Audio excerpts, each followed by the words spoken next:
저는 서울에 살고 있는 40대 중반의 여성입니다. 제 인생이 남들보다 특별하게 잘 나가길 원했던 건 아니에요. 그저 평범한 삶, 소소한 행복이면 충분하다 생각하며 결혼을 하게 되었습니다.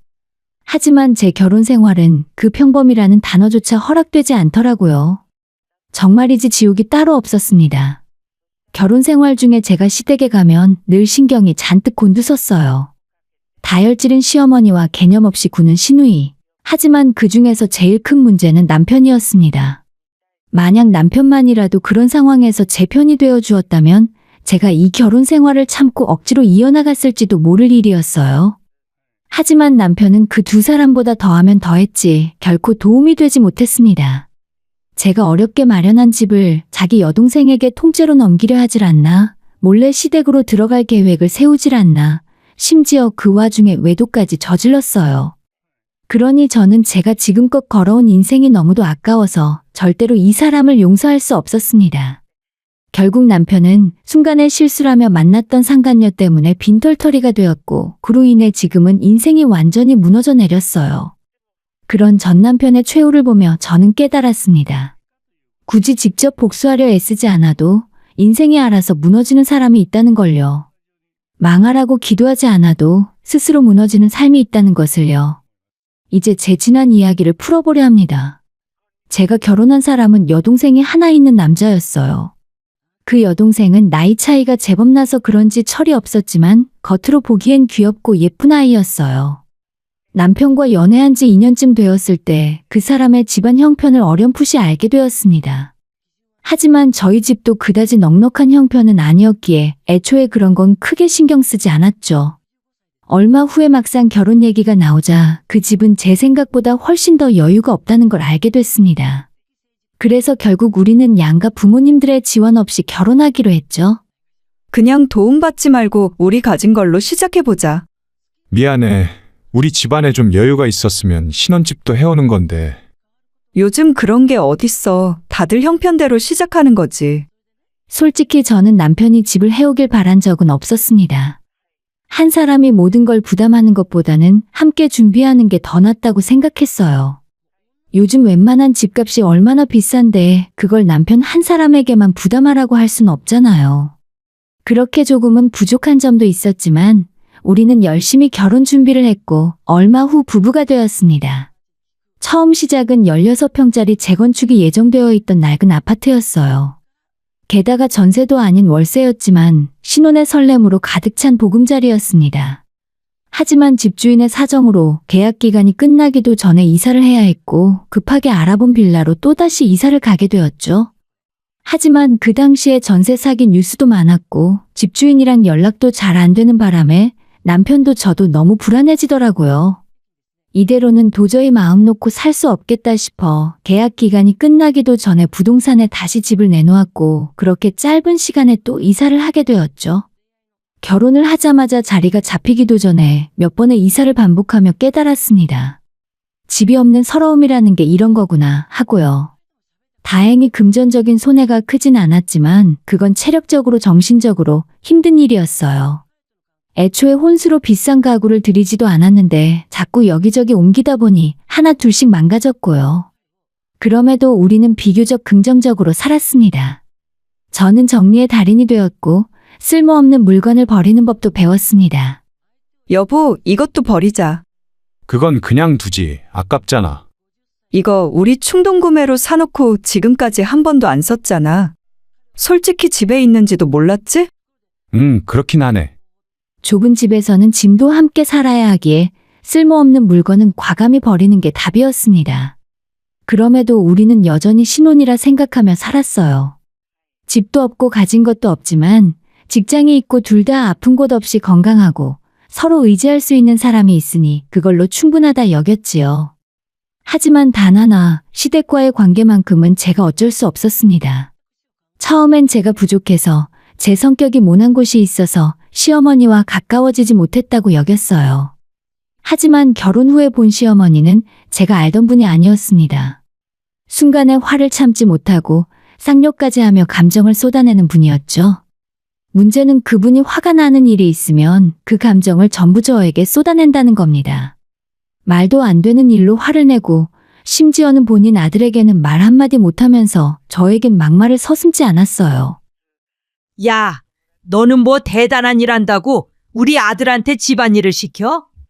어머님, 저희 맞벌이 하잖아요. 저도 일하고 지금 막 들어왔는데요. 거짓말 마라. 대체 우리 아들을 어떻게 구워 삶았길래 네 편을 들게 만드냐? 글로 다 옮겨 적지는 못하지만 그 당시 어머님께 듣는 욕은 태어나서 처음 듣는 욕이었습니다. 그런 일이 있을 때마다 남편은 저한테 미안하다 사과하고 어머니를 말리려 했었지만 그런 말과 행동이 반복되면서 저는 점점 지쳐갔어요. 어머님은 결코 변하지 않았고 저는 그로 인한 스트레스를 고스란히 받으며 살았습니다. 그나마 다행이었던 건 남편이 어머님의 그런 불같은 성격을 잘 알고 있었던 점이었어요. 그는 늘 저에게 미안해했고 중간에서 조율하려 했었죠. 하지만 시간이 지나며 그 사람이 할 수 있는 한계도 드러났습니다. 어머님이 울면서 자기가 억울하다고 전화를 하면 결국엔 저보다 어머님의 편을 들었습니다. 그리고 저는 이런 상황 속에 점점 무뎌졌습니다. 상처받고 눈물 흘리던 내성적인 제가 이제는 할 말은 하고 사는 사람이 되어버렸어요. 남편, 시어머니, 그리고 시누이까지. 저를 힘들게 했던 그 모든 사람들이 결국은 각자의 무게에 짓눌려 무너졌습니다. 저는 이제 더 이상 그들을 원망하지 않아요. 지금 이 글을 읽고 있는 누군가가 비슷한 아픔을 겪고 있다면 말해주고 싶습니다. 인생은 언젠가 반드시 균형을 맞추게 되니 너무 억울해하지 말라고요. 저희는 월세에서 시작해 전세로 또 다른 전세로 그렇게 이사를 여러 번 다녔습니다. 그 당시에는 강남 한강뷰처럼 근사한 집은 아니더라도 집주인 눈치 볼 필요 없이 마음 편히 살 수 있는 우리 집을 마련하는 게 가장 큰 꿈이었어요. 그래서 악착같이 돈을 모으며 살았습니다. 그러던 어느 날 남편이 지방 근무를 가게 되었다는 소식을 들었어요. 회사에서는 대충 3년 정도 예상하래. 3년 금방이지 뭐. 그래도 자기랑 떨어져 지낼 줄은 몰랐어. 저는 서울에서 직장을 다니고 있었기에 남편과 함께 내려갈 수 없었습니다.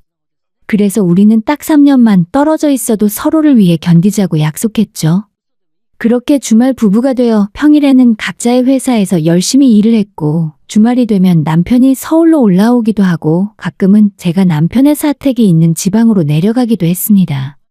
서로 바빠 주말에 얼굴을 못 보는 날이면 아쉽긴 했지만 그런 생활도 어느새 익숙해지더라고요. 저희보다 더 힘들게 사는 분들도 많겠지만 저 역시 정말 치열하게 살았습니다. 주식도 다른 투자하는 법도 몰랐고 사실 돈을 모두 잃을까 겁도 나서 애초에 시도조차 하지 못했어요. 그래서 오직 저축, 그것만이 저희 유일한 재테크 전략이었죠. 하지만 해가 갈수록 집값은 빠르게 오르는데 저축만으로 따라잡기엔 너무 벅찼습니다. 그래서 결국 부족한 금액은 대출을 받을 각오로 어떻게든 돈을 모아보자 마음먹었어요. 주변의 다른 친구들은 매년 해외여행도 다니고 골프도 치고 가족끼리 캠핑도 가고 그런 모습이 부럽기도 했지만 저는 당장 눈앞에 닥친 현실을 봐야 했습니다. 대중교통으로 출퇴근하고 연봉이 오르면 무조건 적금을 하나 더 들었어요. 하나 둘 만기되는 통장이 늘어날 때마다 뿌듯함이 밀려왔습니다. 물론 사람이다 보니 스트레스 풀 곳은 필요했어요. 그래서 저는 돈이 들지 않는 저만의 취미를 만들었습니다. 집 근처 도서관에서 책을 빌려 읽고 집 앞 공원에서 조깅을 하는 등 돈을 안 써도 행복할 수 있다는 걸 알게 되었죠. 결혼 전과 소비 습관도 완전히 달라졌습니다. 생필품은 아껴 쓰고 옷이나 화장품도 최소한만 구입했죠. 가방은 많아도 결국 드는 건 한두 개고 신발도 출근용 하나, 러닝화 하나면 충분했습니다. 그렇게 절약하다 보니 매달 저축 금액이 늘어났고 통장 속 숫자가 커질수록 희망도 커져갔어요. 누군가는 제게 그렇게까지 아끼며 살아야 하냐고 묻겠지만 저는 명확한 목표가 있었기에 할 수 있었습니다. 물론 사고 싶은 것도 먹고 싶은 것도 많았지만 참고 또 참았어요. 그리고 그렇게 참고 버텼더니 언젠가 반드시 보답을 해주더군요. 그런 와중에도 남편은 여전히 지방에서 지냈습니다. 처음엔 3년이면 된다고 했지만 어느 순간 1년만 더 또 2, 3년만 더 그렇게 연장이 계속되었습니다. 답답했지만 그럴수록 남편의 호봉이 빠르게 오르고 회사에서도 고생하는 걸 알아주었기 때문에 대우는 점점 좋아졌어요. 나름 연봉도 괜찮고 상여금도 잘 나오는 자리였기에 이직보다는 그냥 몇 년만 더 버텨보자고 마음먹었습니다. 남편은 주말마다 서울로 자주 올라왔고 평일에는 매일같이 영상통화를 하며 살았어요. 어느 금요일 저녁에는 남편이 몰래 집에 찾아와서 저녁상을 차려두고 저를 기다리고 있더라고요. 깜짝이야. 당신 언제 왔어? 오늘 낮에 도착했지. 회사에 반차 썼어. 자기 놀라게 하려고. 진짜 완전 감동이야. 그날은 오랜만에 연애 시절처럼 저녁을 먹고 맥주도 한 잔 마시고 손을 잡은 채 동네를 산책했습니다. 주말 부부로 몇 년이 지나서 혼자 사는 생활에 익숙해졌다고 생각했지만 그래도 남편이 곁에 있으니 확실히 사람이 사는 것 같았어요. 그렇게 좋은 날도 있었지만 남편이 다시 지방으로 내려간 후에 저는 다시 혼자의 생활로 돌아왔습니다. 그래도 다행히 남편이 없는 동안 시어머니가 집에 찾아오는 일은 없었어요. 명절만 되면 어쩔 수 없이 시댁에 가야 했지만요. 그때마다 어머님은 아들이 혼자 살며 고생한다고 눈물을 흘리셨고 신우는 곁에서 얄미운 소리를 덧붙였습니다. 가만 보면 언니는 무슨 복이 있어서 우리 오빠 같은 착한 사람을 만나서 이렇게 편하게 살까? 오빠는 월급 꼬박꼬박 주고 언니는 혼자서 하고 싶은 거 다 하고 살잖아요. 여전히 뻔뻔한 소리였지만 결혼 생활하는 동안 하도 들었기 때문에 아무렇지도 않았습니다. 그 사람들이 아무리 음해하려 해도 남편은 늘 제 편이었고 저는 제 인생에 집중하고 있었으니까요. 그리고 마침내 결혼하고 8년 동안 악착같이 돈을 모은 끝에 드디어 우리 집을 마련하게 되었습니다. 아주 좋은 집은 아니었지만 대출 없이 저희 힘으로 마련한 집이라는 사실만으로도 너무나 행복했어요. 집을 계약하던 날 남편도 지방에서 올라왔습니다. 33평의 아파트였고 방이 3개, 욕실이 2개, 그리고 넓은 거실과 주방까지 있었죠. 와, 이게 꿈이야, 생시야? 나도 아직 안 믿겨. 우리 이제 더 이상 이사 걱정 안 해도 돼. 남편은 고마웠는지 오는 길에 장모님께 전화를 드렸다고 했습니다. 장모님께 감사하다고 했어. 이번 집 마련할 때 도움 없이 하고 싶었는데 결국은 또 도움받았네.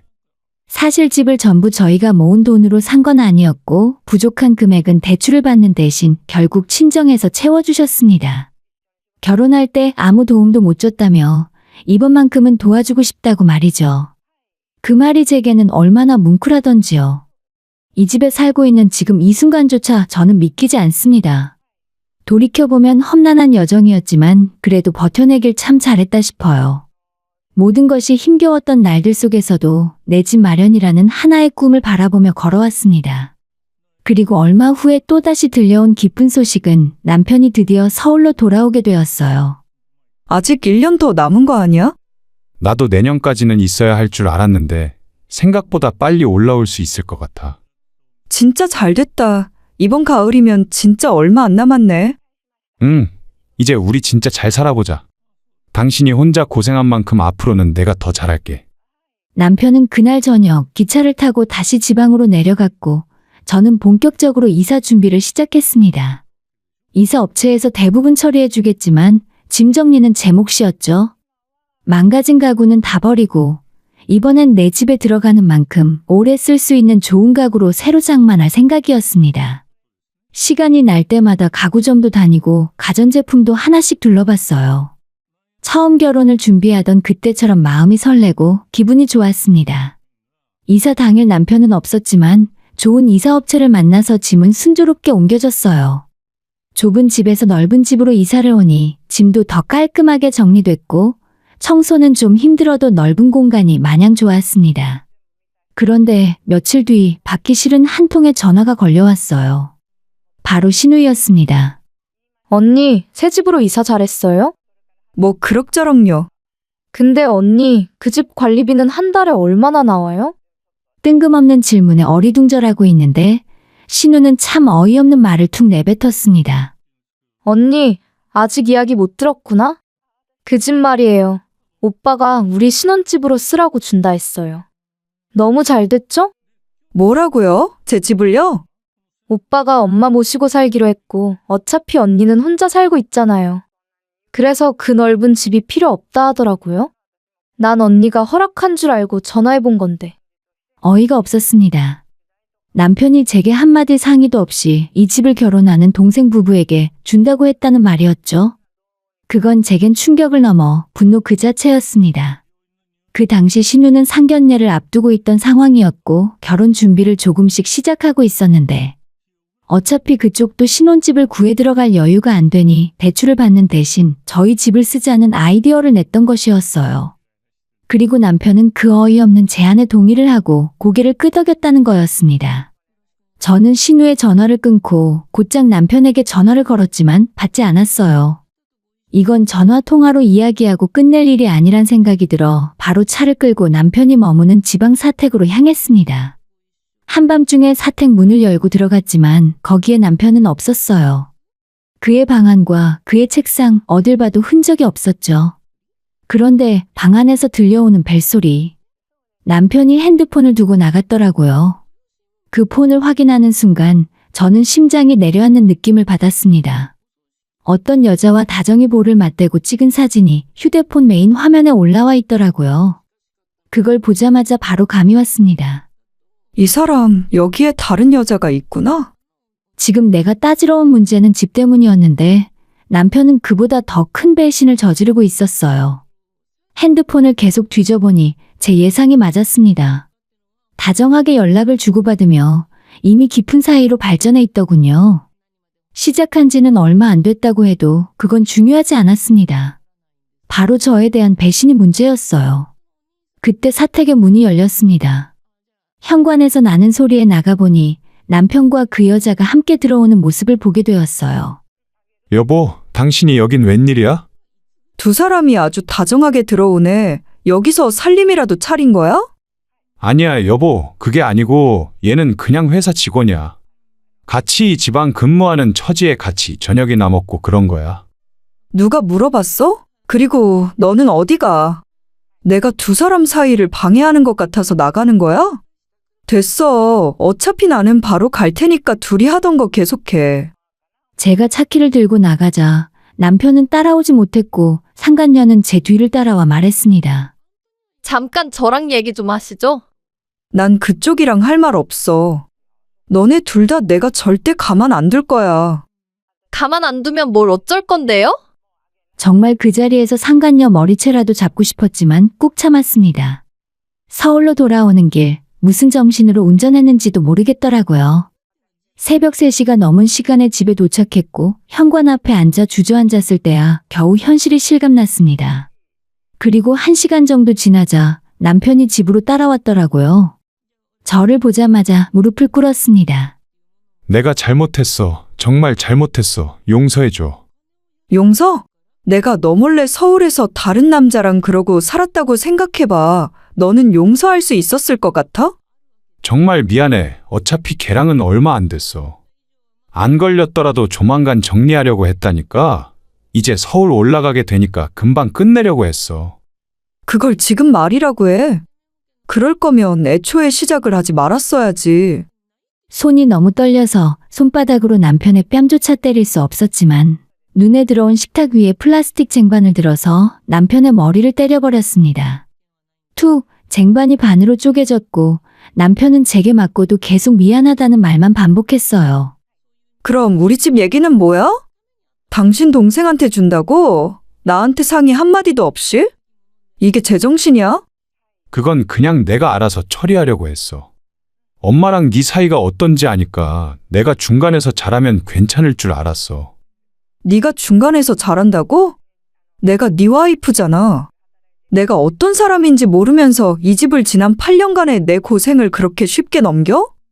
남편은 말끝을 흐렸고 저는 단호하게 말했습니다.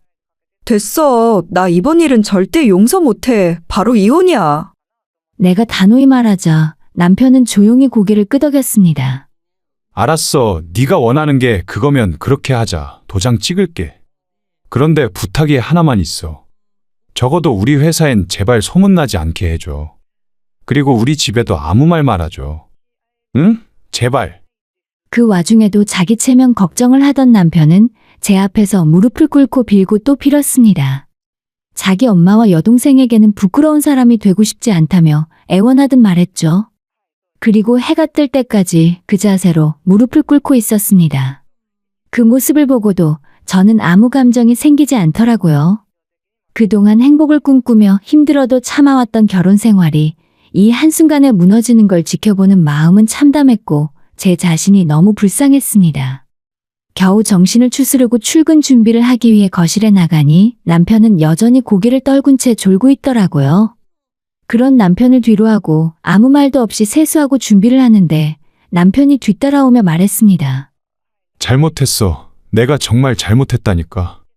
하지만 아무리 남편이 애원해도 저는 이미 지쳐버렸습니다. 남편의 말에도 아무런 대꾸도 없이 집을 나섰고 회사에서도 일에 집중할 수 없었어요. 눈은 밤새 울어 퉁퉁 부었고 옆자리 동기가 그런 제 상태를 눈치채고 걱정해줬습니다. 쉬는 시간을 이용해 그 친구는 조용히 제 말을 들어줬고 저는 처음으로 남편의 외도와 집 문제, 그간 있었던 모든 일을 털어놓았어요. 와, 네 남편 그렇게 안 봤는데 어쩜 그럴 수가 있어? 그러니까 나도 아직 충격에서 못 벗어났어. 하지만 그때도 저는 이혼을 고민만 하고 있었던 건 아닙니다. 이미 마음은 떠난 상태였으니까요. 단지 조용히 도장 찍고 끝내기엔 너무 억울했을 뿐입니다. 도둑처럼 뒤에서 저 몰래 집을 신우에게 넘기려 한 것도 나 몰래 다른 여자와 바람을 피운 것도 그 모든 게 하나로 엉겨서 가만히 나만 당하고 끝낼 순 없다는 마음이 강해졌습니다. 그날 저녁 퇴근하자마자 지하 주차장에 있는 남편 차에서 꺼낸 블랙박스 메모리 카드엔 두 사람이 차 안에서 웃고 떠들며 노는 모습이 고스란히 담겨 있더라고요. 지하 주차장에서 집으로 다시 올라오니 남편은 여전히 저를 기다리고 있었습니다. 왔어? 이제 퇴근하나 보네. 아직 안 내려갔네. 내가 지금 어떻게 가? 우리 아직 얘기 끝난 거 아니잖아. 혹시 너 우리 집엔 말 안 했지? 했으면 지금쯤 난 당신 엄마한테 머리채 잡혔겠지. 그제서야 남편이 물었습니다. 내가 어떻게 하면 되겠어? 말만 해. 네가 하자는 대로 다 할게. 그래서 저는 조용히 말했습니다. 그럼 각서라도 써. 재산 포기 각서. 남편은 처음엔 당황하더니 잠시 고민 끝에 결국 방으로 들어가 종이 한 장을 꺼내더군요. 그리고는 어떤 일이 있어도 이 집에 대한 권리를 주장하지 않겠다고 적었습니다. 그 다음 날 저는 남편과 함께 그 각서를 들고 변호사 공증을 받았고 집을 공동명의에서 제 명의로 변경했어요. 이제 당신이 원하는 대로 된 거 맞지? 앞으로 나 건드리지 마. 나도 그럼 아무 말 안 해. 알았어. 며칠 뒤 우리는 합의 이혼 서류를 법원에 제출했습니다. 아이도 없고 어차피 이제는 나눌 재산도 없었기에 절차는 빠르게 진행되었어요. 하지만 그게 끝이 아니었습니다. 곧이어 상간녀 소송을 준비하려던 찰나 오히려 상간녀가 저를 역으로 먼저 고소한 겁니다. 정말 기가 막힐 노릇이었죠. 이유는 협박과 명예훼손이었습니다. 지방사택에서 마주쳤을 때 제가 가만두지 않겠다고 말한 것이 협박으로 되었고 회사의 불륜에 대한 소문이 퍼진 걸 제가 퍼뜨렸다고 주장한 것이었어요. 심지어 제게 먼저 전화를 걸어서는 받을 거 다 받고 무슨 짓이야? 당신이 우리 사이 오해하고 가만두지 않겠다고 하더니 회사에 소문을 내? 이런 말들을 쏟아내고는 갑자기 전화를 끊었습니다. 웃긴 건 전 남편은 외도 사실을 인정했고 상간녀는 끝까지 우리는 아무 사이 아니었다고 우기고 있었다는 것이었죠. 그래서 저는 남편이 써준 각서를 증거로 내밀며 정식으로 상간녀에게 위자료 소송을 시작했습니다. 남편 차 블랙박스 영상, 핸드폰 메시지와 사진 그리고 주변 동료들의 증언까지. 증거는 차고 넘쳤기에 소송이 어려울 게 하나도 없었죠. 그런데 상간녀보다 더 웃긴 사람이 하나 있었습니다. 바로 전 남편이었어요. 너 우리 회사에 알리지 않기로 했잖아. 그래서 내가 각서까지 썼는데. 나 지금 얼굴 들고 회사 다니지도 못한다고. 그럼 그쪽에서 날 고소하지 말든가. 내가 건드리지 말랬잖아. 그 여자가 먼저 날 고소했어. 그럼 나도 맞대응해야지. 그렇게 서로 책임을 미루던 전 남편은 결국 재산분할 청구 소송까지 걸었습니다. 이혼 후에도 일정 기간 안에는 재산분할이 가능한데 우리가 이혼한 지 얼마 되지 않아 가능했던 것이었어요. 그리고 나서 저에게 문자를 하나 보냈습니다. 너 사람 잘못 건드렸어. 그따위 각서가 법적 효력이 있는 줄 알아? 집 절반은 내 거니까 그렇게 알아. 문자를 보는 순간 화가 나기보단 피식 웃음이 났습니다. 어째 하는 짓이 상간녀와 똑같아 보였어요. 둘이 어쩜 그렇게도 닮았을까? 저 사람들이 바로 천생연분이 아닐까 싶더라고요. 물론 일반적인 재산 포기 각서는 법적 효력이 없을 수 있지만 우리의 경우는 달랐습니다. 분명 이혼을 전제로 한 정식 합의문이었고 이혼 전문 변호사 앞에서 합의 이혼을 할 것이라 밝힌 채 공증을 받았어요. 양측이 명확히 동의한 바 있었기에 법원에서도 그 효력을 인정해 주었습니다. 그럼에도 전 남편은 법정에서 구질구질하게 말하더군요. 그 당시에는 제가 협박과 폭행 때문에 강제로 그 각서를 쓸 수밖에 없었습니다. 그래서 그 각서는 무효입니다. 전부 무효라고요. 전 남편은 법정에서 그렇게 외쳤지만 법원은 그의 주장을 받아들이지 않았습니다. 그 어떤 근거도 설득력도 없었으니까요. 결국 법원은 그 각서를 자유의사에 의해 작성된 것으로 인정했고 재산분할 청구는 기각되었습니다. 그렇게 저는 그가 욕심냈던 집도 소중한 저희 공간도 지켜낼 수 있었어요.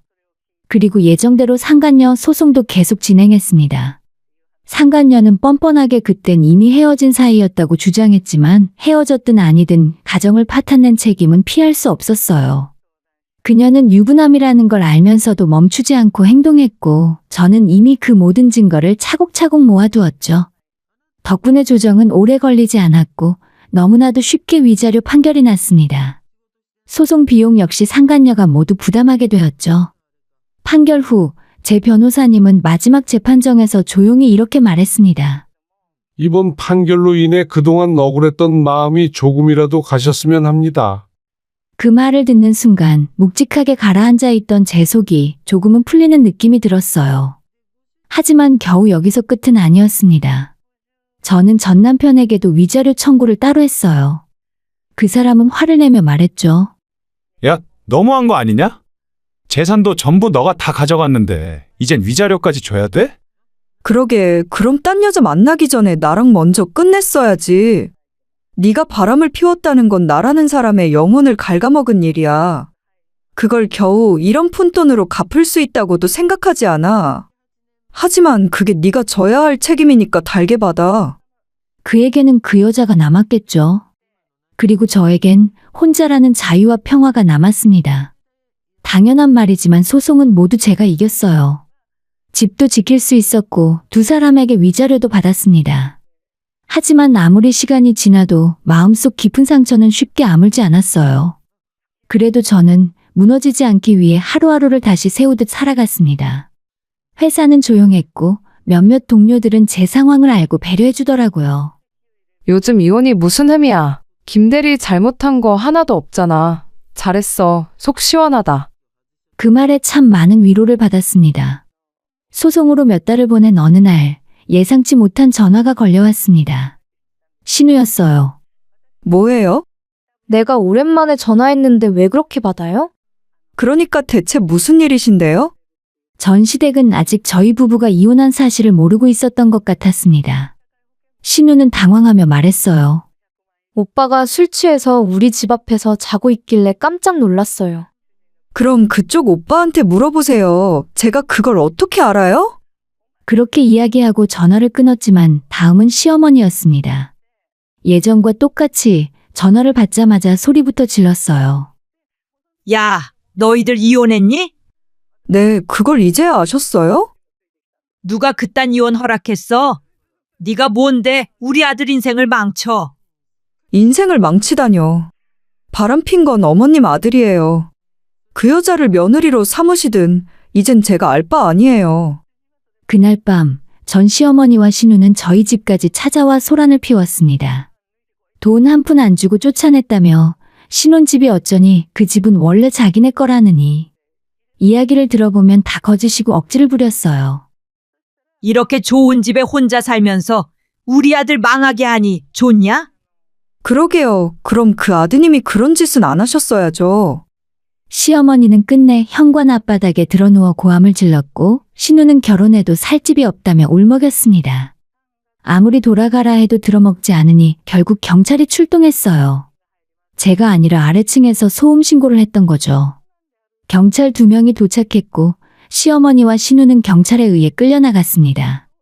그 모습을 보고 처음으로 마음이 시원하다는 감정을 느꼈어요. 시어머니가 난동을 부린 이유는 따로 있었습니다. 전 남편이 상간녀에게 정리하자고 했더니 그녀가 몰래 남편이 사는 집에 들어가서 비싼 예물 시계와 남편의 금 목걸이, 현금까지 몽땅 훔쳐 달아났다 하더라고요. 이미 두 사람 모두 회사에 퍼진 소문 때문에 일을 그만두고 실업자가 된 상황에서 돈이 궁해버린 일 같았어요. 그 충격에 전 남편은 빈털터리가 되어 시댁으로 향했고 현관문 앞에서 술에 취해 자고 있던 걸 신우가 발견했던 거죠. 저에겐 화풀이 하러 왔지만 그건 더 이상 제 몫이 아니었습니다. 그 후로 시댁 사람들과는 다시 마주할 일이 없었어요. 하지만 어느 날 전 남편에게서 뜬금없이 전화가 걸려왔습니다. 너 때문에 나 요즘 주야간 2교대 공장 다닌다. 연봉도 얼마 안 돼. 그게 왜 나 때문이야? 그게 나랑 무슨 상관이 있지? 우리 연애 기간까지 합치면 대체 몇 년을 만났지? 그래도 가끔은 나 생각나지 않아? 전혀 당신 생각할 시간이 어디 있어. 나 살기도 바쁜데. 너 혹시 남자 생긴 거야? 전화도 잘 안 받고? 그건 네가 알 바 아니고 나한테 다시 연락하면 스토커로 신고할 거야. 그리고 너 얼마 전에 담배 피며 내 집 앞에 있었지? 또 내 눈에 띄면 그때는 바로 경찰서야. 매몰찬 제 말에 전 남편은 말없이 전화를 끊었습니다. 이제는 자신도 똑똑히 알았겠죠. 제가 더는 그에게 관대하지 않다는 것을. 지금 저는 혼자서 잘 살아가고 있습니다. 이혼이라는 단어가 처음엔 실패처럼 느껴져 괴로웠지만 그건 제 의지로 끝난 결혼이 아니었기에 더욱 슬펐어요. 하지만 시간이 흘러 그 슬픔도 점점 옅어졌습니다. 이제는 다시 일상으로 돌아와 하루하루를 온전히 제 것으로 채우며 살고 있어요. 친정에 자주 가서 부모님과 시간을 보내고 퇴근 후엔 운동도 열심히 하고 책도 많이 읽습니다. 체력이 정말 중요하더라고요. 무슨 일이 일어날지 모르는 인생에서 내 몸 하나 잘 챙기는 게 결국 살아남는 길이라는 걸 알게 됐습니다. 언젠간 다시 사랑을 할 수도 있겠죠. 다시 누군가와 인연이 닿을지도 모릅니다. 하지만 지금 저는 다른 사람보다 저 자신과의 관계에 집중하고 싶어요. 나를 지키고 나를 믿고 나답게 사는 것. 그것만이 앞으로의 제 인생을 후회 없이 만드는 길이라 믿습니다.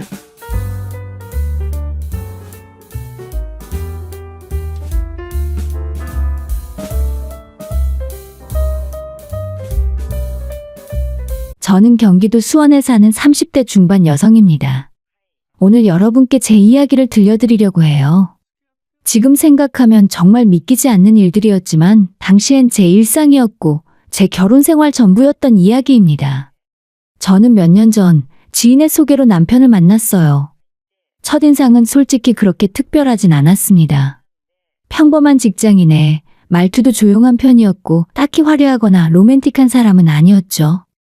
하지만 성실해 보였고 뭔가 믿음직스러운 느낌이 있었어요.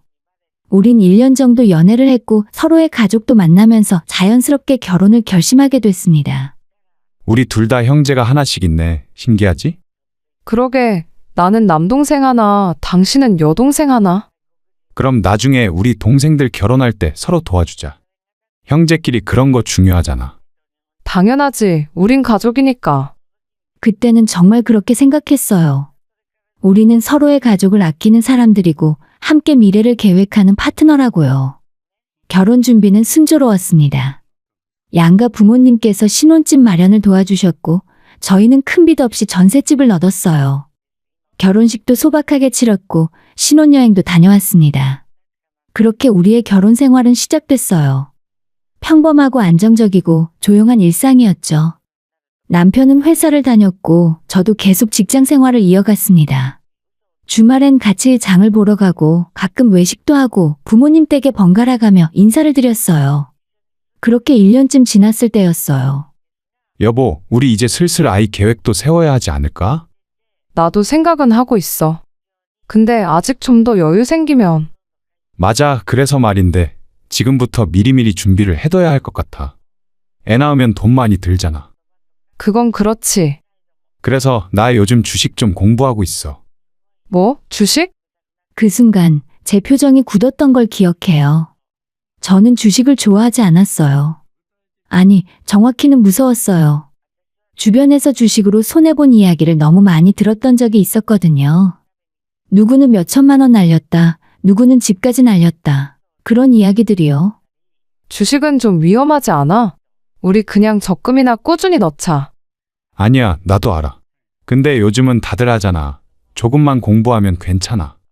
그래도 나는 반대야. 우리 힘들게 모은 돈인데. 알았어. 그럼 내 용돈으로만 할게. 소액만, 진짜 조금만. 그때 제가 더 강하게 말렸어야 했을까요? 하지만 저는 남편을 믿었어요.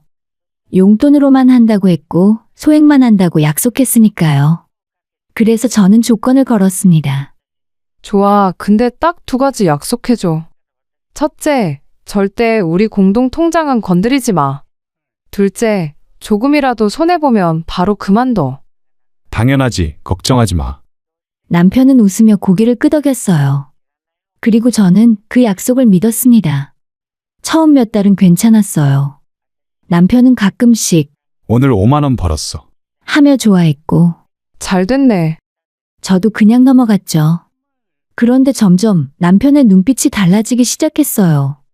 퇴근하면 바로 휴대폰을 켜서 주식 앱을 확인했고 저녁 먹는 중에도 화면에서 눈을 떼지 못했어요. 주말에도 차트를 들여다보며 혼잣말을 했죠. 이건 오를 수밖에 없는데 왜 안 오르지? 여보 밥 먹어. 잠깐만. 밥이 식잖아. 알았어. 지금 간다고. 그때부터였어요. 남편이 조금씩 예민해지기 시작한 게 어느 날 저녁 저는 남편에게 물었습니다. 여보 주식 어때? 요즘 계속 보던데. 괜찮아. 손해는 안 보고 있어? 아니, 조금 회복 중이야. 조금? 걱정 마. 금방 만회할 거야. 저는 그때 직감했어요. 뭔가 잘못되고 있다는 걸요.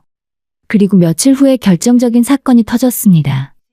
남편이 제게 조심스럽게 물었어요. 여보, 혹시 우리 공동 적금 통장 있잖아. 적금 통장이 왜? 그거 좀 잠깐 쓸 수 있을까? 뭐? 아니, 잠깐만이야. 지금 좋은 종목이 있는데 거기만 넣으면 바로 회복할 수 있어. 당신 지금 미쳤어? 우리 약속했잖아. 알아. 근데 진짜 이번만. 안 돼. 절대 안 돼. 저는 그날 처음으로 남편에게 소리를 질렀어요. 그리고 다음날 바로 은행에 가서 공동적금 통장을 제 명의로 바꿨습니다. 비밀번호도 새로 설정하고 남편이 절대 손 뗄 수 없게 만들었어요. 남편은 며칠간 말이 없었고 저도 마찬가지였죠. 그렇게 우리 사이엔 미묘한 냉기가 흘렀습니다. 하지만 저는 이게 끝이라고 생각했어요. 이제 남편도 정신을 차리겠지 그렇게 믿었습니다. 미안해. 내가 너무 욕심을 부렸어. 다시는 그런 일 없을게. 약속할게. 남편의 사과에 저는 고개를 끄덕였어요. 그리고 다시 한번 남편을 믿기로 했습니다. 하지만 그게 제 2번째 실수였어요. 그 믿음이 곧 저를 배신의 구렁텅이로 밀어넣을 줄은 그때는 몰랐습니다. 그날 이후 남편은 한동안 조용했어요. 아침에 출근하고 저녁에 퇴근하고 주말엔 집에서 쉬고 겉으로 보기엔 평범한 일상이 돌아온 것처럼 보였습니다. 하지만 저는 알고 있었어요. 남편이 여전히 주식 앱을 들여다보고 있다는 걸요. 화장실 갈 때도, 밤에 잠들기 전에도, 심지어 제가 자고 있을 때도 핸드폰 화면에 푸른 빛이 남편 얼굴을 비추고 있었죠. 여보, 아직도 주식하는 거야. 아니, 그냥 시세만 보는 거야. 시세를 왜 봐? 안 한다며? 그냥 습관이야. 걱정하지 마. 걱정하지 말라고요? 그 말을 어떻게 믿어요? 남편의 눈빛은 점점 더 어두워지고 있었고 얼굴엔 지친 기색이 역력했으니까요. 그리고 며칠 후에 제 예감은 현실이 됐습니다. 여보, 솔직히 말할게. 나 아직 주식하고 있어. 미안해. 근데 진짜 조금만 더 하면 회복할 수 있을 것 같아서. 당신 지금 나랑 장난해? 저는 그 순간 정말 어이가 없었어요. 공동적금을 건드리려 했던 것도 모자라서 저 몰래 계속 주식을 하고 있었다니요. 얼마야? 얼마나 잃었어? 아니, 그게 얼마냐고. 1,000만 원 정도? 뭐? 1,000만 원이라니 그 말을 듣는 순간 눈앞이 캄캄해졌어요. 우리가 결혼한 지 얼마나 됐다고 벌써 주식으로 1,000만 원을 날려버렸습니다. 미쳤어. 정말 미쳤어. 당신 지금 정신이 있는 거야? 알아. 근데 진짜 이번만 더 하면. 이번만, 당신 맨날 이번만이야. 도대체 몇 번째 이번만이야? 당신은 주식 중독자야. 인정해. 남편은 아무 말도 하지 못했어요. 그저 고개를 숙이고 입술만 깨물고 있었죠. 저는 그날 정말 진지하게 이혼을 생각했어요. 주식 중독이 도박 중독과 다를 게 없다고 생각했기 때문에 이 사람과 계속 살아봤자 미래가 없겠다는 생각이 들었거든요. 하지만 아직은 한 번 더 기회를 주기로 했어요. 마지막 기회를요. 좋아. 이번이 진짜 마지막이야. 고마워, 여보. 고맙긴 조건이 있어. 뭐든지 할게. 첫째, 주식 계좌는 해지해. 지금 당장. 둘째, 앞으로 내가 돈 관리 다 할 거야. 당신 월급 통장도 내가 관리해. 알았어. 셋째, 만약 또 주식한 거 들키면 그땐 진짜 이혼이야. 알겠어? 약속할게. 남편은 그날 밤 제 앞에서 주식 계좌를 해지했어요. 그리고 월급 통장 비밀번호도 바꿔서 저한테 알려줬죠. 저는 그제야 조금 안심했어요. 이제 정말 끝났구나. 이제 다시 평범한 생활로 돌아갈 수 있겠구나. 하지만 그건 제 착각이었어요. 몇 주 후에 남편이 또다시 입을 열었습니다. 여보, 왜? 혹시 적금 중에서 조금만. 안 돼. 아직 말도 안 했잖아. 말 안 해도 알아. 또 주식하겠다는 거잖아. 아니야, 이번엔 진짜 확실한 정보가 있어서. 당신 주식 계좌 해지했잖아. 다시 만들었어. 저는 그 순간 정말 할 말을 잃었어요. 주식 계좌를 다시 만들었다고요? 제 앞에서 해지하고 다시는 안 한다고 약속해놓고 뒤에서 몰래 다시 만들었다고요? 당신 나한테 거짓말한 거야? 거짓말은 아니고. 그럼 뭐야? 계좌 해지했으면서 다시 만든 게 거짓말 아니면 뭐냐고. 그냥 혹시 몰라서. 혹시 몰라서 나 몰래 계좌를 만들어? 저는 그날 정말 남편을 때리고 싶었지만 참았어요. 일단 참고 냉정하게 말했죠. 당신 지금 선택해. 나랑 주식 중에 뭐가 더 중요해? 그건 당연히 당신이지. 그럼 계좌 지금 당장 해지해. 내 앞에서.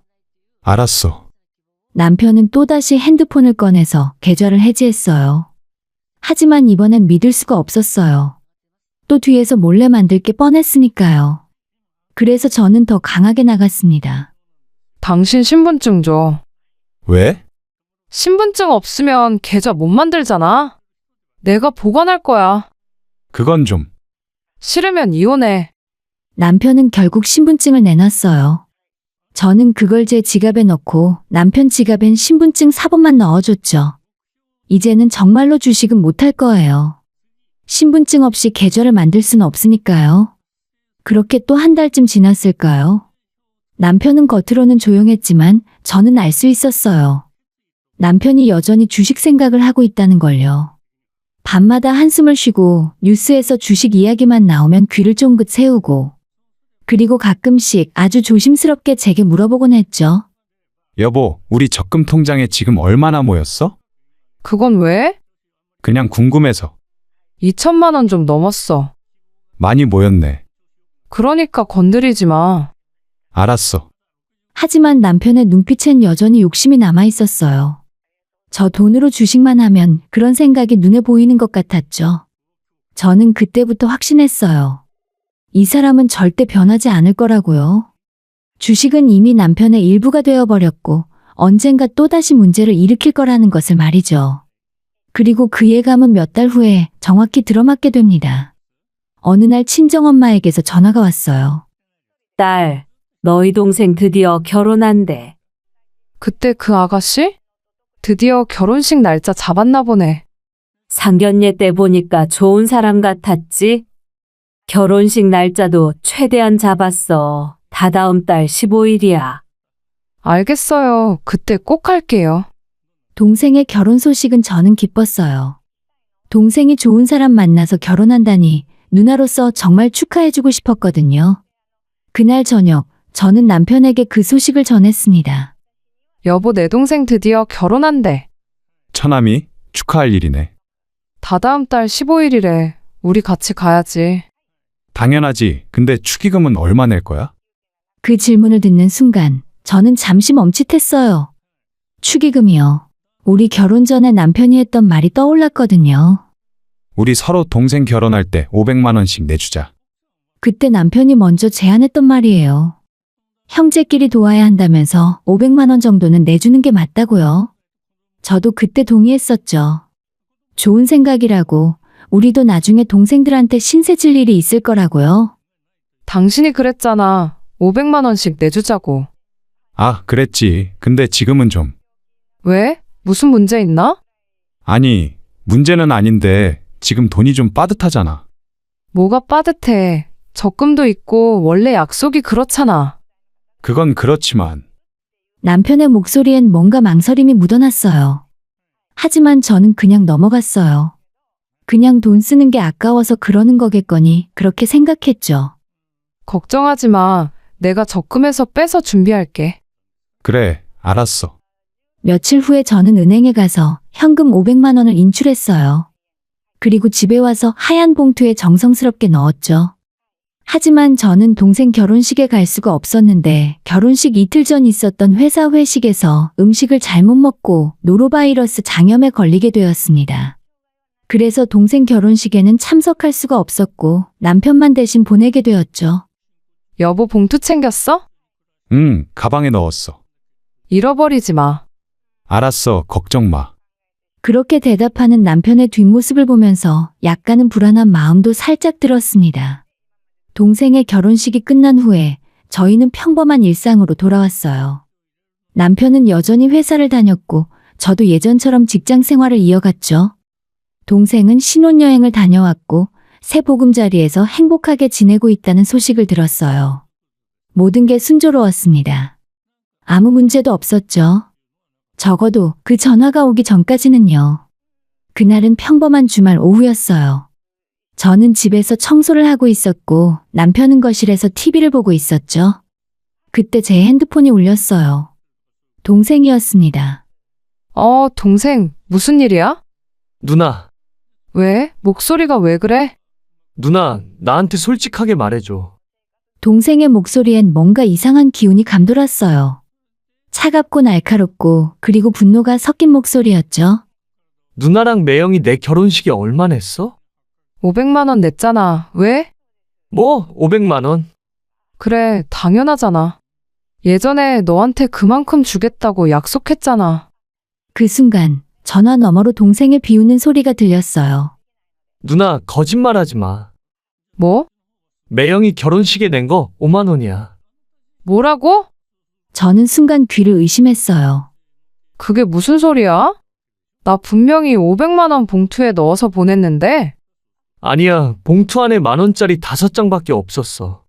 그럴 리가 없어. 내가 직접 500만 원 넣었다니까. 누나, 지금 나 갖고 놀아? 동생의 목소리는 점점 더 차갑게 식어갔어요. 저는 당황해서 말까지 더듬었죠. 아니야. 진짜야. 내가 은행에서 직접 찾아서 봉투에 넣었다고. 그럼 이건 뭐야? 내가 거짓말하는 거야? 동생, 진정하고 일단 내가 남편한테 물어볼게. 진정하라고? 누나가 내 결혼식에 고작 5만 원 냈으면서 나보고 진정하라고? 우리 와이프한테 자랑 다 해놨는데 내가 얼마나 민망했는 줄 알아? 저는 그때 깨달았어요. 뭔가 잘못됐다는 걸요. 아주 심각하게 잘못됐다는 것을 말입니다. 동생아, 잠깐만 내가 확인해 볼게. 분명 뭔가 오해가 있을 거야. 저는 그 순간 전화를 끊고 거실에 앉아있는 남편을 바라봤어요. TV를 보면서 아무렇지도 않게 웃고 있는 남편을요. 저는 전화를 끊고 남편에게 다가갔어요. 제 손은 떨리고 있었고 심장은 미친 듯이 뛰었죠. 여보, 응? 왜? 동생한테 축의금 얼마 냈어? 당신이 준 대로 냈잖아. 정말이야? 그럼 당연하지. 남편은 태연하게 대답했어요. 하지만 저는 알 수 있었어요. 남편의 눈이 흔들리고 있다는 걸요. 근데 내 동생이 그러는데 봉투 안에 5만 원밖에 없었대. 뭐? 그럴 리가. 당신이 전달했잖아. 제대로 확인하고 전달한 거 맞아? 당연하지. 내가 직접 전달했는데. 남편은 여전히 시치미를 떼고 있었어요. 하지만 저는 이미 직감하고 있었습니다. 확실하게 이 사람이 거짓말을 하고 있다는 걸요. 그럼 지금 내 동생이 거짓말하는 거야? 아니, 그건 아니고 혹시 누가 봉투를 바꿔치기 한 건 아닐까? 바꿔치기? 결혼식장에서? 그럴 수도 있잖아. 당신 지금 말이 된다고 생각해? 저는 점점 화가 치밀어 올랐어요. 남편의 변명은 너무나 뻔했고 거짓말인 게 눈에 보였거든요. 그때 제 핸드폰에 카톡이 왔어요. 동생이었습니다. 누나, 이거 봐. 동생이 보낸 건 스크린샷이었어요. 남편이 동생에게 보낸 문자 메시지였죠. 처남, 미안해. 요즘 사정이 좀 어려워서 많이 못했어. 나중에 형편이 나아지면 더 챙겨줄게. 저는 그 문자를 보는 순간 온몸에 소름이 돋았어요. 이게 뭐야? 뭐가? 당신이 내 동생한테 보낸 문자 말이야. 저는 핸드폰 화면을 남편 얼굴에 들이댔어요. 남편은 그 순간 얼굴이 하얗게 질렸습니다. 그건 그건 뭐야? 사정이 어려워서? 우리가 뭐가 어려운데? 여보 일단 진정해. 진정하라고? 당신 지금 나한테 거짓말한 거잖아. 남편은 입을 다물었어요. 더 이상 변명할 말이 없었던 거죠. 500만 원 어디 갔어? 내가 물어보잖아. 500만 원 어디 갔냐고. 주시게. 뭐? 그 한마디에 저는 모든 걸 깨달았어요. 남편이 500만 원을 주식에 쓴 거예요. 제가 은행에서 직접 찾아서 동생을 위해 정성스럽게 준비한 그 돈을요. 당신 미쳤어? 미안해. 그게 지금 할 말이야. 정말 미안해. 내가 잘못했어. 남편은 고개를 숙였지만 저는 용서할 수 없었어요. 이건 단순히 돈 문제가 아니었거든요. 신뢰의 문제였어요. 당신 그거 알아? 동생이 지금 얼마나 기분 나빠하는지. 자기 결혼식에 매형이 고작 5만 원 내고 사정이 어렵다고 문자 보내면 동생 기분이 어떨 것 같아? 미안해. 미안하다고 하면 다야? 당신 우리 동생한테 뭐라고 할 건데? 남편은 대답하지 못했고 그저 바닥만 바라볼 뿐이었죠. 저는 그날 남편에 대한 신뢰를 완전히 잃었습니다. 저는 다시 동생에게 전화를 걸었어요. 동생 미안해. 누나, 진짜 5만 원만 낸 거 맞아? 미안해, 내가 잘못 챙겼어. 솔직히 말해. 누나가 잘못한 게 아니잖아. 매형이 잘못한 거지. 동생의 목소리엔 실망과 분노가 가득했어요. 저는 눈물이 날 것 같았지만 참았습니다. 내가 다시 챙겨줄게, 500만 원. 됐어. 이미 매형이 보낸 문자 보고 다 알았어. 누나네 형편이 어려운가 보다 하고 넘어가려고 했어. 근데 누나가 500만 원 냈다고 거짓말하니까 그게 더 기분 나쁜 거야. 동생의 말에 저는 할 말을 잃었어요. 제가 거짓말을 한 게 아닌데 동생한테는 제가 거짓말쟁이가 된 거예요. 그렇게 전화가 끊기고 저는 그 자리에 주저앉았습니다. 여보, 나한테 말 걸지 마. 미안해 진짜. 말하지 말라고. 저는 소리를 질렀고 남편은 더 이상 아무 말도 하지 않았죠. 그날 밤 저는 잠을 이룰 수 없었어요. 머릿속엔 온통 동생의 목소리와 남편의 거짓말만 맴돌았습니다. 다음 날 저는 냉정하게 남편과 대화를 나눴어요. 정확히 말해봐. 500만 원을 언제 어떻게 썼어? 결혼식 가기 전날 주식에 넣었어. 전부? 응. 그럼 5만 원은? 원래 내 지갑에 있던 돈. 저는 어이가 없었어요. 남편은 제가 준 500만 원을 고스란히 주식에 넣고 자기 지갑에 있던 5만 원만 봉투에 넣었던 거예요. 그 주식은 지금 어떻게 됐는데? 다 날렸어. 뭐? 손절했어. 500만 원 다 날아갔어. 그 말을 듣는 순간 저는 정말 숨이 막혔어요. 500만 원이 전부 사라졌다고요? 제 동생의 축의금이 증발해버렸다고 말했습니다. 당신 정말 최악이야. 미안해. 미안하다는 말 이제 듣기도 싫어. 당신 이제 내 남편도 아니야. 이혼할 거야. 나 당신이랑 더 이상 못 살아. 남편은 그제야 당황한 표정을 지었어요. 여보 진정해. 내가 잘못했어. 다시는 안 그럴게. 또 그 소리야. 당신 맨날 다시는 안 그런다며? 이번엔 진짜야. 믿을 수가 없어. 당신 말은 이제 하나도 안 믿어져. 그리고 저는 그날부터 이혼을 준비하기 시작했어요. 하지만 그냥 이혼하긴 싫었습니다. 이 배신감을, 이 모욕을 그냥 넘길 순 없었거든요. 저는 복수를 계획하기 시작했습니다. 남편과 남편 가족이 저한테 한 짓을 똑같이 되돌려줄 방법을요. 그리고 그 기회는 생각보다 빨리 찾아왔습니다. 남편은 여전히 제게 용서를 빌고 있었지만 저는 더 이상 들은 척도 하지 않았어요. 남편은 제가 달라진 걸 느꼈을 거예요. 예전처럼 화내거나 소리 지르지 않고 그냥 무덤덤하게 대하는 제 모습에 더 불안해하는 것 같았죠. 하지만 저는 신경 쓰지 않았어요. 이제 남편이 어떻게 생각하든 상관없었으니까요. 며칠 후에 신우이에게서 전화가 왔습니다. 언니, 무슨 일이야? 언니, 나 결혼해. 아, 그래. 축하해. 고마워. 언니도 너무 기쁘지 않아? 솔직히 말하면 전혀 기쁘지 않았어요. 그래도 저는 최대한 밝은 목소리로 대답했죠. 그렇구나. 잘 됐네. 근데 언니, 그래서 말인데. 순간 신우의 목소리가 묘하게 변했어요. 뭔가 요구할 게 있다는 뉘앙스였죠. 우리 오빠가 언니 동생 결혼식 때 500만 냈잖아.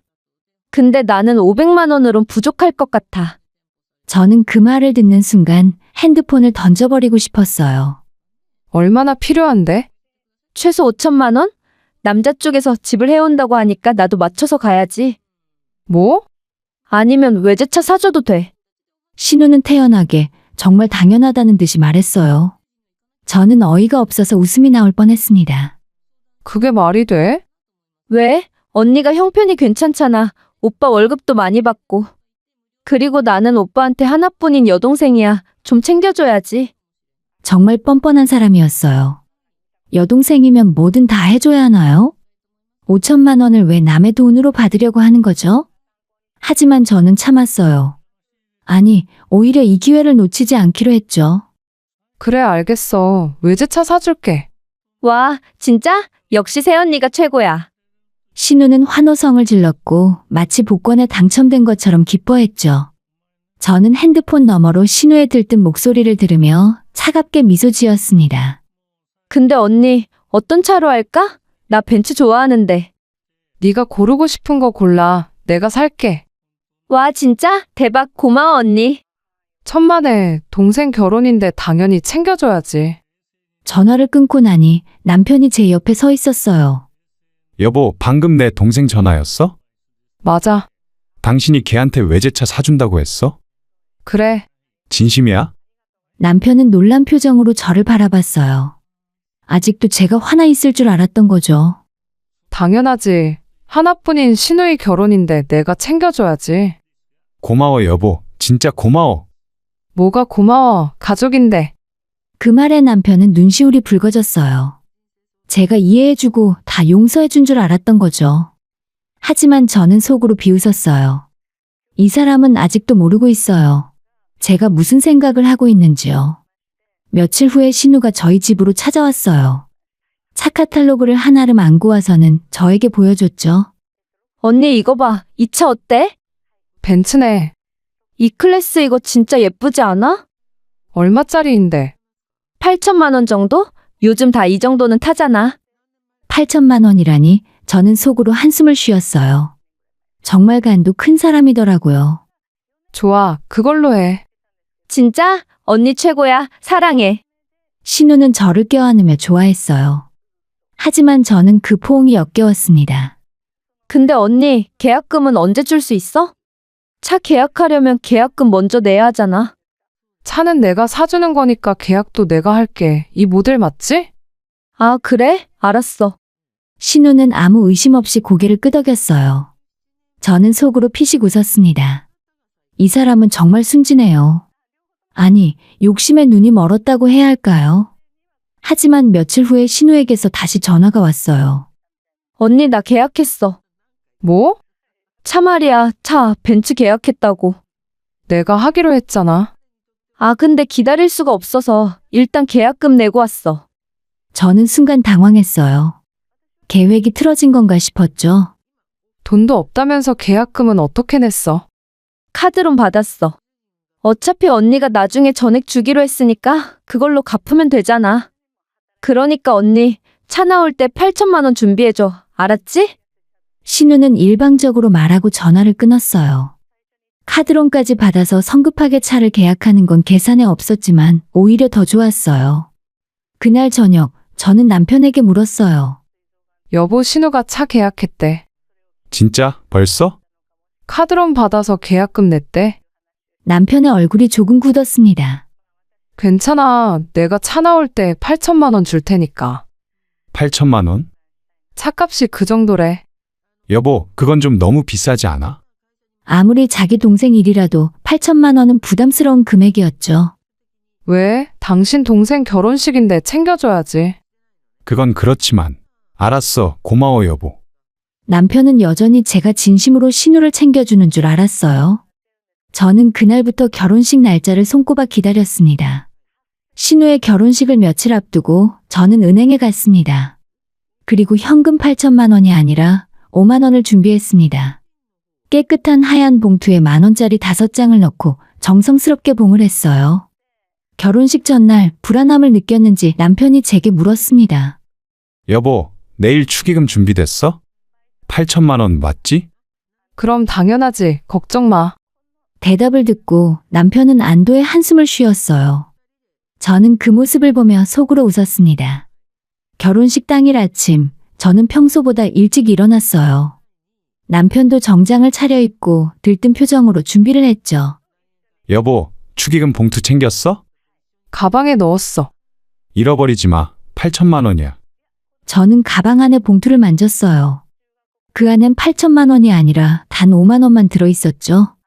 결혼식장으로 향하는 차 안에서 남편은 계속 기분 좋게 콧노래를 불렀습니다. 저는 창밖을 바라보며 곧 모든 게 끝날 거라고 생각했어요. 결혼식장에 도착했을 때 신우는 하얀 드레스를 입고 대기실에 있었어요. 얼마나 기다렸는지 저를 보자마자 달려와서 안겼죠. 언니 왔어? 오늘 예쁘다. 고마워. 그리고 언니, 그거 있잖아. 차 말이야. 8천만 원. 이제 곧 나올 때가 되어서. 돈 언제 줄 수 있어? 신우는 주변을 두리번거리며 조심스럽게 물었어요. 저는 씁쓸하게 웃었습니다. 결혼식 당일에도 돈 이야기부터 하는 사람이에요. 걱정 마. 오늘 준비해왔어. 진짜? 어디 있어? 곧 전달할게. 알았어. 고마워, 언니. 신우는 환하게 웃으며 다시 대기실로 들어갔어요. 저는 그 뒷모습을 바라보며 생각했습니다. 곧 그 웃음이 사라질 거예요. 결혼식이 시작되었고 남편도 옆에서 흐뭇하게 웃고 있었어요. 식이 다 끝나고 신우를 따로 만나러 갔을 때 저는 가방 속 봉투를 꺼냈어요. 그리고 남편에게 건넸습니다. 여보, 이거 신우한테 전달해줘. 어? 내가 줘? 당신 동생이잖아. 알았어. 고마워, 여보. 남편은 봉투를 받아들며 감동한 표정을 지었어요. 그리고 신우에게 다가가 봉투를 건넸죠. 축하해. 새언니가 준비한 거야. 고마워, 언니 오빠. 신우는 봉투를 받아들며 환하게 웃었어요. 하지만 아직 열어보진 않고 바로 가방에 넣더라고요. 저는 그 모습을 지켜보며 속으로 웃었습니다. 신혼여행은 바로 가지 않고 이틀 뒤로 예정돼 있었어요. 그 사이 신우는 자기 남편과 함께 집을 정리하고 축의금도 정리할 계획이었죠. 결혼식이 끝나고 다음 날 저는 집에서 저녁을 준비하고 있었어요. 남편은 거실에서 TV를 보고 있었고 평화로운 저녁이었죠. 그때 초인종이 울렸습니다. 누구지? 남편이 문을 열었어요. 그 순간 밖에서 신우의 목소리가 들렸습니다. 오빠, 어? 너가 이 시간에 무슨 일이야? 잠깐 들어가도 돼? 신우는 숨을 헐떡이며 집 안으로 들어왔어요. 얼굴은 새빨갛게 달아올라 있었고 손엔 제가 준 하얀 봉투를 쥐고 있었죠. 저는 그 봉투를 보는 순간 입가에 미소가 번졌습니다. 무슨 일이야? 신혼여행 갈 준비해야지. 오빠, 이게 대체 뭐야? 신우는 봉투를 남편 얼굴에 들이댔어요. 남편은 어리둥절한 표정으로 봉투를 받아들었죠. 그 안 열어봐. 남편이 봉투를 열었어요. 그리고 안에서 10,000원짜리 5장이 나왔습니다. 5만 원. 그래, 5만 원. 이게 오빠가 준 축의금이야. 뭐? 남편은 저를 바라봤어요. 믿을 수 없다는 표정이었죠. 저는 차분하게, 냉정하게 대답했습니다. 맞아, 5만 원 넣었어. 여보 무슨 소리야? 8천만 원 줬잖아. 아니, 5만 원만 줬어. 남편은 당황해서 말을 더듬었고 신우는 분노로 얼굴이 일그러졌죠. 언니 지금 장난해? 장난 아니야. 8천만 원 준다며? 착값 준다며? 난 그런 말 한 적 없어. 신우는 눈을 부릅떴어요. 뭐? 그런 적 없다고? 언니가 분명히 사준다고 했잖아. 사준다고 한 적 없어. 처음부터 네가 혼자 착각한 거지. 저는 천천히 소파에 앉아서 차분하게 말을 이어갔습니다. 네가 나한테 차 사달라고 조르길래 나는 그냥 알았다고만 했잖아. 그게 사준다는 거 아니야? 아니지. 난 돈 줄 거라고 한 적 없어. 신우는 입을 벌린 채 말문이 막혔고 남편도 마찬가지였죠. 여보 무슨 소리야? 우리 분명히 8천만 원 준비했잖아. 당신만 그렇게 생각한 거야. 신우가 차 사달라고 할 때 나는 알았어라고만 했어. 돈 준다는 말은 한 적 없어. 그래도 그래도 뭐? 내가 확실하게 약속한 적 없잖아. 신우는 할 말을 잃었어요. 사실이었으니까요. 저는 정말로 명확하게 돈을 준다고 약속한 적이 없었어요. 언니, 그럼 나보고 어쩌라고. 네가 알아서 해. 그럼 차는? 그것도 네가 알아서 해. 그러자 신우는 눈물을 흘리기 시작했어요.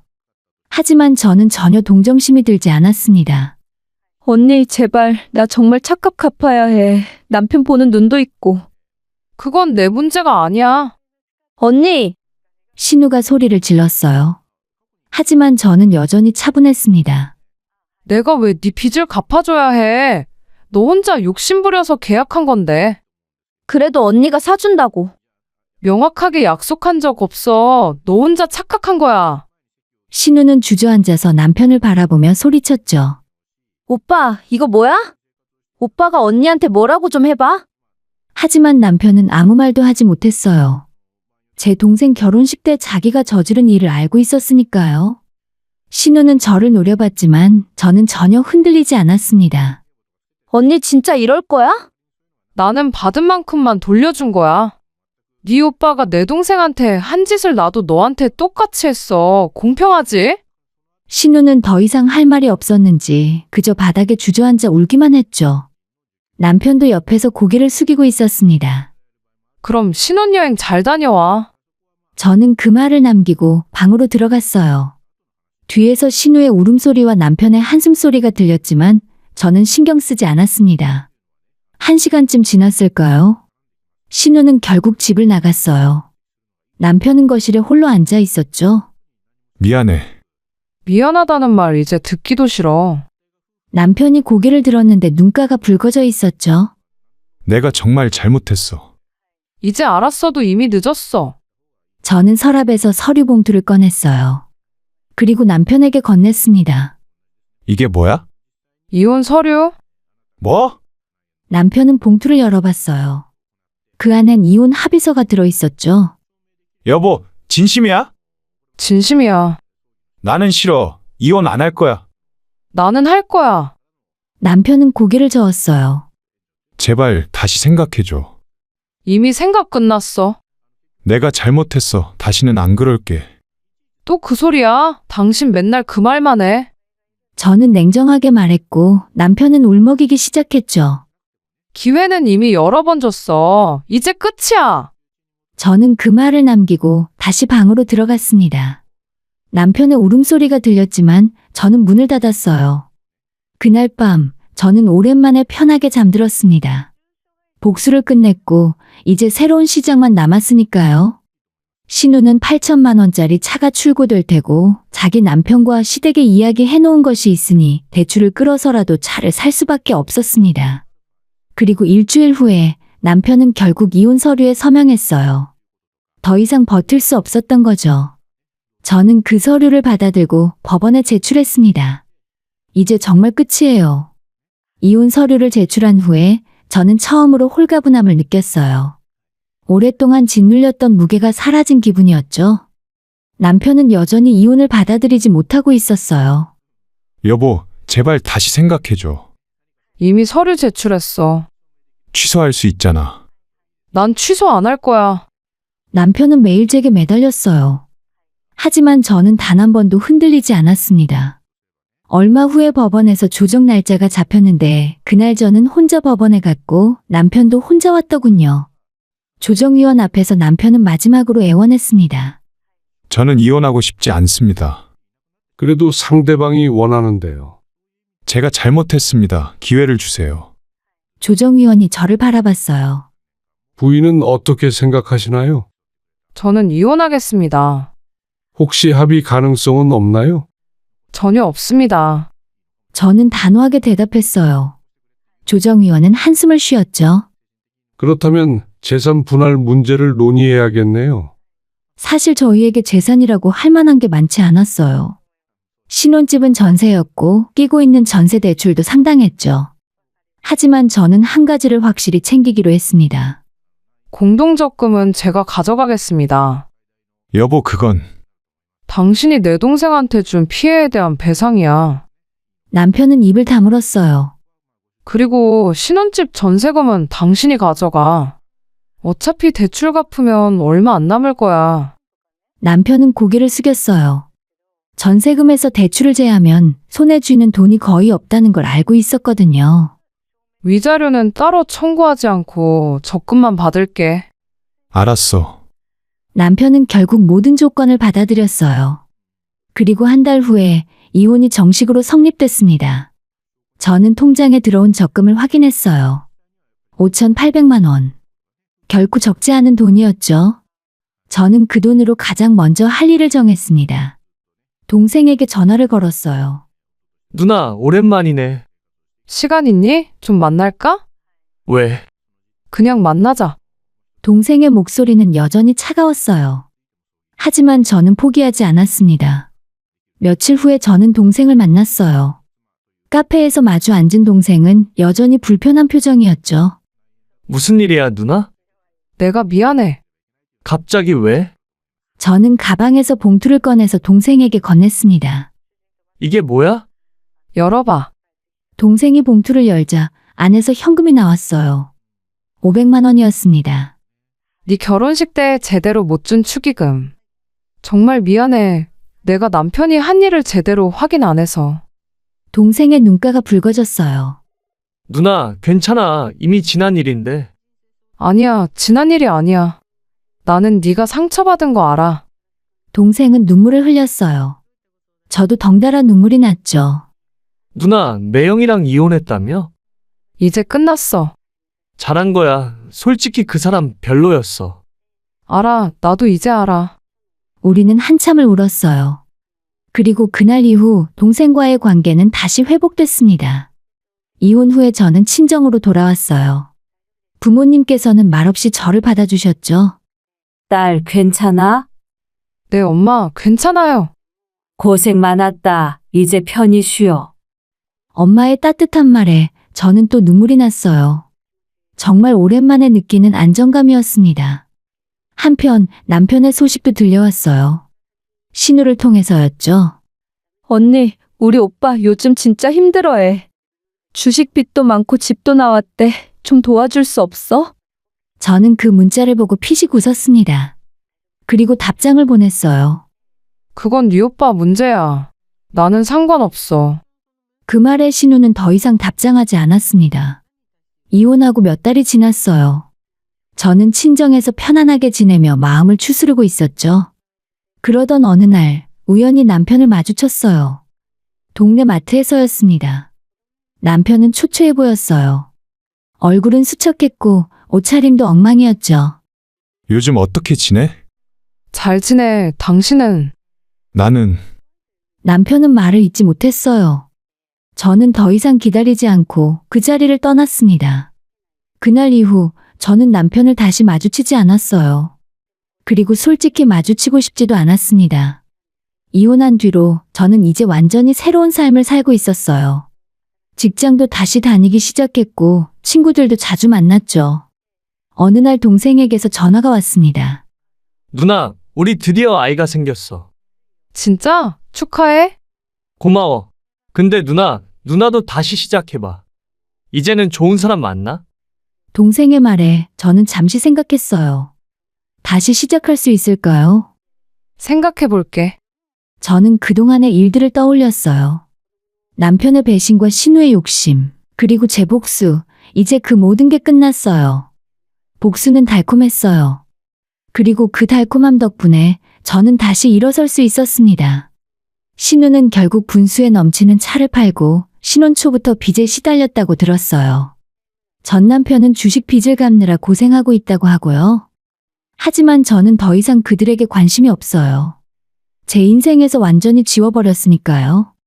저는 이제 저만의 길을 걷고 있어요. 친정 부모님과 함께 웃으며 지내고 동생과 자주 만나고 친구들과 여행도 다닙니다. 가끔 길을 걷다가 생각해요.